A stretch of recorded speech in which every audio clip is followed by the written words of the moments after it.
মতাদর্শে যারা শুনছেন সবার প্রতি আন্তরিক কৃতজ্ঞতা। আসিফ মাহমুদ সজীব ভুঁইয়া, সাকিব আল হাসান দুজনের মধ্যে গত দুদিন থেকে সোশ্যাল মিডিয়ায় যে লাগালাগি শুরু হয়েছে, স্পেশালি সাকিব আল হাসানের একটা পোস্টকে কেন্দ্র করে পরবর্তী সময়ে সোশ্যাল মিডিয়ায় যে উত্তেজনা তৈরি হয়েছে সেটা এখনো চলমান। যেই ঘটনা প্রবাহ তাতে এটা এমন একটা পর্যায়ে গেছে, বাংলাদেশ ক্রিকেট বোর্ডকে অফিসিয়াল একটা ডিসিশন বা ডিক্লারেশনের দিকে যেতে হতে পারে। সেই ডিক্লারেশনটা কি, সেই আলোচনায় আসছি।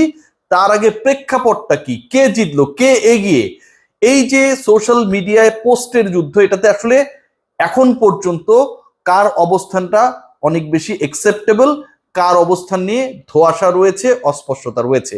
দেখুন, সাকিব আল হাসান আওয়ামী লীগ সরকারের সাবেক প্রধানমন্ত্রী শেখ হাসিনাকে জন্মদিনের শুভেচ্ছা জানিয়ে গতকাল মোটামুটি সন্ধ্যা বিকালের দিকে একটা পোস্ট করেছেন, আমি যতটুকু মনে করতে পারি, এবং সেখানে তিনি লিখেছেন শুভ জন্মদিন আপা বা হ্যাপি বার্থডে আপা, কিছু একটা লিখেছেন। তার পরবর্তী সময়ে আসিফ মাহমুদ সজীব ভুঁইয়া যে রিয়াকশনটা দেখিয়েছিলেন, যেহেতু তিনি যুব ক্রীড়া উপদেষ্টা, বিসিবির উপর তার একটা বড় নিয়ন্ত্রণ বলেন, অধিকারের জায়গা বলেন রয়েছে, এটা অফিসিয়ালি আনঅফিসিয়ালি কেউ স্বীকার করুক না করুক থাকবে। তিনি লিখেছেন একজনকে পুনর্বাসন না করায় সহস্র গালি দিয়েছেন আপনারা আমাকে। মানে সাধারণ মানুষের perception, Shakib Al Hasan is a very big star বাংলাদেশের ক্রিকেট হিস্ট্রিতে। তিনি রাজনীতি যতই করেন না কেন, এই স্ট্যাটগুলোকে বা সাকিবের কন্ট্রিবিউশনের জায়গাটাকে কেউ মুছে ফেলতে পারবে না। সো ওই জায়গা থেকে সাকিবকে পুনর্বাসন করার একটা চাপ কিন্তু সবসময় আসিফ মাহমুদ বা বাংলাদেশ স্পোর্টস ফেডারেশনের উপরে, ক্রীড়া মন্ত্রণালয়ের উপরে, বিসিবির উপরে ইনফ্যাক্ট ছিল। আমরা নিজের অনেক কন্টেন্ট বানিয়েছি সেটা নিয়ে। But I was right, end of the discussion. তার মানে তিনি বলছেন যে তাকে পুনর্বাসন করার জন্য যে প্রেশার ক্রিয়েট করা হয়েছিল, গালিগালাজ করা হয়েছিল, এন্ড অফ দ্য ডে তিনি ঠিক ছিলেন। তার মানে তিনি পুনর্বাসন করেন নাই। এটার প্রেক্ষিতে সাকিব আল হাসান, খেয়াল করে দেখুন, তিনি একটাবার ফেসবুকে স্ট্যাটাস দিয়েছেন, এবং সেই স্ট্যাটাসকে কেন্দ্র করে আমি যদি সাকিব আল হাসান স্ট্যাটাসটা যাই, সবচেয়ে বড় ধরনের আলোচনাটা ক্রিয়েট হয়েছে। সাকিব আল হাসান যে স্ট্যাটাসটা দিল, মানে আসিফ মাহমুদ সজীব ভুঁইয়া যখন জানিয়ে দিলেন যে সবাই গালি দিল, আমি শেষ পর্যন্ত তাকে পুনর্বাসনের ক্ষেত্রে কোনো ধরনের প্রোঅ্যাক্টিভ ভূমিকায় ছিলাম না, তিনি বললেন যাক শেষমেশ একজন স্বীকার করে নিলেন যে তার জন্য আমার আর বাংলাদেশের জার্সি গায়ে দেয়া হলো না। কেউ একজন স্বীকার করে নিলেন, মানে আসিফ মাহমুদ যেহেতু বলেছেন যে পুনর্বাসন তিনি করেন নাই এবং তিনি ঠিক ছিলেন, তার মানে আসিফ মাহমুদ স্বীকার করে নিলেন according to the status of Shakib Al Hasan যে তার জন্যই, আসলে আসিফ মাহমুদের জন্যই বাংলাদেশের জার্সি আর সাকিব পড়তে পারলেন না, বাংলাদেশের জন্য খেলতে পারলাম না। সাকিব বলছেন ফিরবো হয়তো কোনো একদিন আপন মাতৃভূমিতে, ভালোবাসি বাংলাদেশ। তিনি আবার এই স্ট্যাটাসটা দিলেন, এবং এই স্ট্যাটাস 23 ঘন্টা আগে তিনি দেওয়ার পরে আবারও যদি আমরা যাই, আসিফ মাহমুদ সজীব ভুঁইয়া তিনি এটার রিয়াকশনে একটা নতুন স্ট্যাটাস দিয়েছেন, এবং সেই স্ট্যাটাসটা নিয়ে আলোচনাটা একটা নতুন মোড় পেয়েছে, যেটা নিয়েই আমি আসলে ডিসকাশনটা করতে চাই। আসিফ মাহমুদ সজীব ভুঁইয়া বলছেন, তিনি বলছেন যে দেখুন 5 ঘন্টা আগে যে স্ট্যাটাস দিয়েছে, ভাইয়া আমাকে জোর করে নমিনেশন দেওয়া হয়েছিল, আমি শুধু নির্বাচনটাই করেছিলাম, আওয়ামী লীগের দলীয় রাজনীতিতে জড়িত হই নাই। এই যে কথাটা, এই যে বক্তব্যটা, that was a part of a WhatsApp chat, যতটুকু আমি জানতে পেরেছি যে সাকিব আল হাসান আসিফ মাহমুদ সজীব ভুঁইয়ার কাছে এরকম একটা টেক্সট দিয়েছিলেন, এবং সেখানটায় তিনি লিখেছেন ভাইয়া আমাকে জোর করে নমিনেশন দেওয়া হয়েছিল, মানে আওয়ামী লীগ তাকে জোর করে নমিনেশন দিয়েছিল, যে কারণে তিনি ইলেকশন করেছিলেন, এবং আওয়ামী লীগের দলীয় রাজনীতির সাথে তিনি জড়িত হন নাই। এখন বক্তব্যের জায়গাটা আপনি দেখেন, এইটা হওয়ার পরবর্তী সময়ে চ্যানেল 24-এ আমরা যদি খেয়াল করি, আসিফ মাহমুদ সজীব ভুঁইয়া একটা স্টেটমেন্ট দিয়েছেন আজকেই, সেখানটায় লিখেছেন বা বলেছেন বিসিবির প্রতি আমার স্পষ্ট নির্দেশনা থাকবে, বাংলাদেশ ক্রিকেট বোর্ডের প্রতি তার স্পষ্ট নির্দেশনা থাকবে, কাইন্ড অফ অর্ডার, সাকিব যেন আর কখনোই বাংলাদেশ দলে খেলতে না পারেন।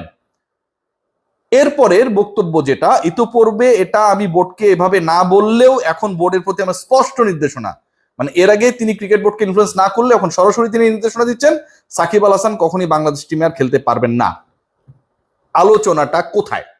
আলোচনাটা যে জায়গাটা আমার কাছে মনে হয় যে এখানটায় আসিফ মাহমুদ সজীব ভুঁইয়া যে বক্তব্য বা যে রিয়াকশনটা দেখিয়েছেন, সাকিব আল হাসান সাবেক আওয়ামী লীগ সরকারের প্রধানমন্ত্রীকে বার্থডে উইশ করার পরে এখন প্রশ্নের জায়গা যেটা, মানে একটু আমি এই ব্যাপারটা নিয়ে আমি আসলে খুব কনফিউজড, এবং আসিফ মাহমুদ সজীব ভুঁইয়ার সাথে আমার ডেফিনেটলি দেখা হবে, আমি এই প্রশ্নটা করব যেহেতু আমার জার্নালিস্টিক পয়েন্ট অফ ভিউ থেকে এটা জানার এবং জানানোর একটা সুযোগ রয়েছে যে যেই মানুষটা সাবেক প্রধানমন্ত্রীকে উইশ করছেন, রাইট, সেই মানুষটাই আবার বর্তমান ক্রীড়া উপদেষ্টাকে টেক্সট করছেন যে আমি রাজনীতিতে জড়িত ছিলাম না, জোর করে আমাকে ইলেকশন করিয়েছে।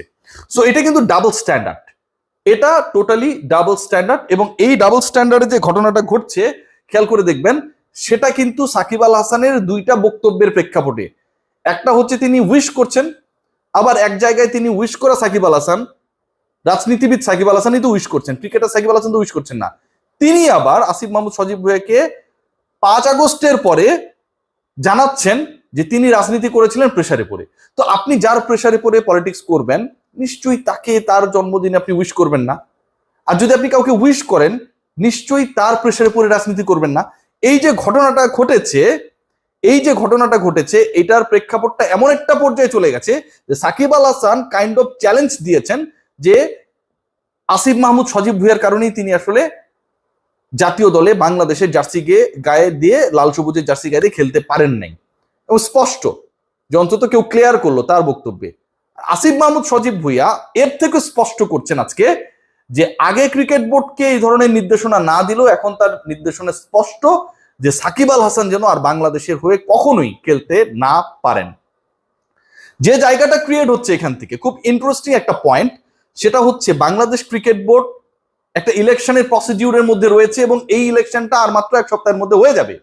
নতুন ক্রিকেট বোর্ড আসবে, আমিনুল ইসলাম বুলবুল সভাপতিত্বের দৌড়ে অনেক এগিয়ে রয়েছেন।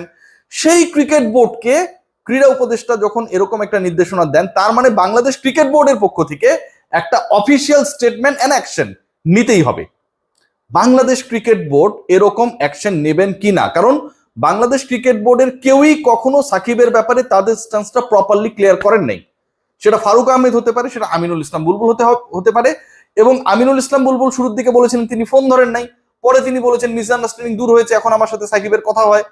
সো যেই ক্রিকেটারকে নিয়ে সরকারের এরকম অনমনীয় অবস্থান, তার সাথে বোর্ড প্রেসিডেন্ট কথা বলেন, নাম্বারটা সেভ করা না ছিল না দেখে তিনি ধরেন নাই, পরবর্তীতে তিনি নাম্বার কালেক্ট করে যোগাযোগ করেছেন, কথা বলেছেন।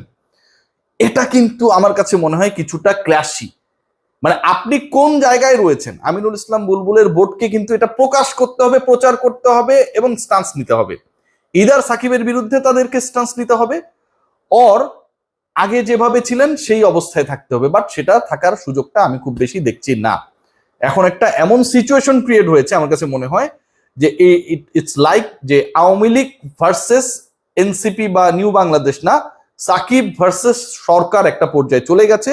যে সাকিব আল হাসান সাবেক আওয়ামী লীগ সরকারের প্রধানমন্ত্রীকে উইশ করেছেন জন্মদিনে, এবং সেটার প্রেক্ষাপটে এই আলোচনাটা এখনো চলমান। 3 ঘন্টা আগে যে রিপোর্টটা প্রচারিত হয়েছে চ্যানেল 24-এ, সেখানটায় ক্রীড়া উপদেষ্টা নির্দেশনা দিচ্ছেন যে বাংলাদেশ ক্রিকেট বোর্ড যেন সাকিবকে আর কখনো না খেলায়, এরকম একটা প্রপার স্ট্যান্স নেয়।